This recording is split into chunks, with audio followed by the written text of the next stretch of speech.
what's going on, guys? Today, for my third performance review, I'm going to be giving you my thoughts on Russian Troll Farm, a virtual workplace comedy brought to us by a theater program called TheaterWorks Hartford. It was written by Sarah Gancher and directed by Jared Metzicki and Elizabeth Williamson. So Russian Troll Farm is a very dark comedy about a covert group of Russians whose main job throughout the day is to go on social media and post a bunch of fake stories and conspiracy theories in an attempt to create chaos between Americans on the internet. All the while, the world is in the midst of the 2016 US election, which, as we all know by this point, was a time when this was a huge news story. Now, I feel like I have to preface my review by saying that this story is fictional. It's told using real events, and it is based on real events, but at the end of the day, this is a fictional story, and these are fictional characters. Now, that being said, if the premise isn't exactly something that piques your interest and you don't like plays or movies that get into hard topics like these, I totally get that. That being said, I think I love this play.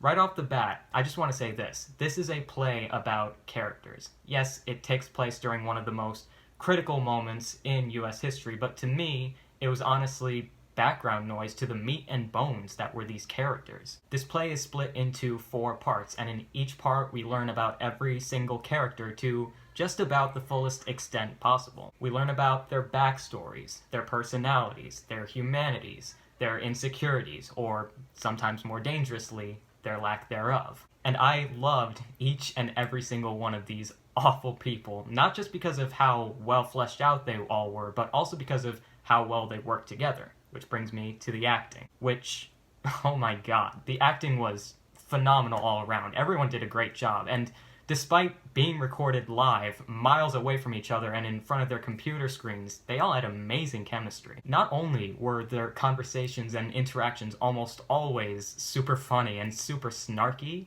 they also find subtle ways to make their disagreements create legitimate tension within the group. The group is a ticking time bomb waiting to blow. You just don't know when it's going to. The emotions are there, and the facial expressions and tones of voice that create this tension are all there. There wasn't a single standout performance because everyone stood out, which is great. Another thing I was impressed by was the filming of this production. They used Zoom in some really creative ways here. Whenever these guys are at work on the internet, they look directly into the camera because that's where their computer screens are, and when they're talking to someone supposedly next to them, they turn their heads to the side to, quote-unquote, face them.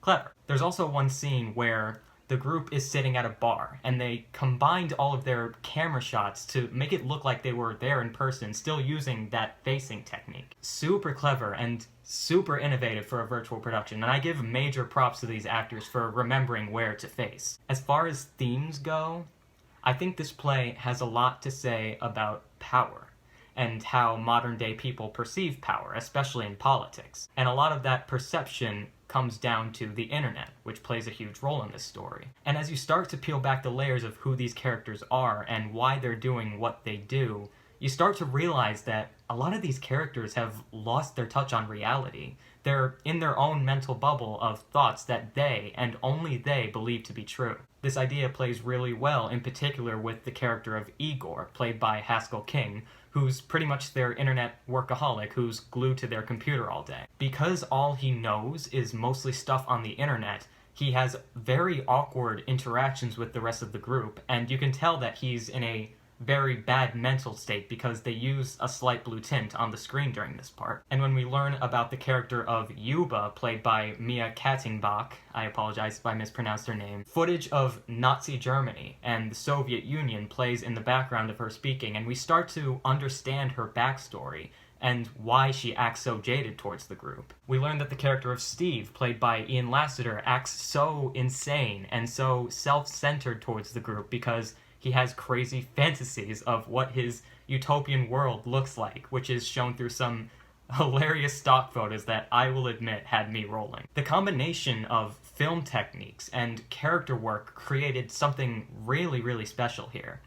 But I will say my one flaw with the play is that I thought the ending was kind of poorly edited. There were too many jump cuts between characters that made it kind of hard to watch, which was a shame because I thought the rest of the play was masterfully filmed and edited. I just think that they kind of dropped the ball a bit in the ending, but that's just me. Other than that though, I really have no complaints. I really loved this play. I will admit I don't necessarily think this is a play for everyone. I can understand if this play can make someone upset, especially if the circumstances surrounding the 2016 election triggers them in any way. If you're a supporter of the Trump administration in particular, I honestly don't know if you'll like this all that much. But for me, the story was unique, the characters were interesting, the filming was creative, and the feels were all there.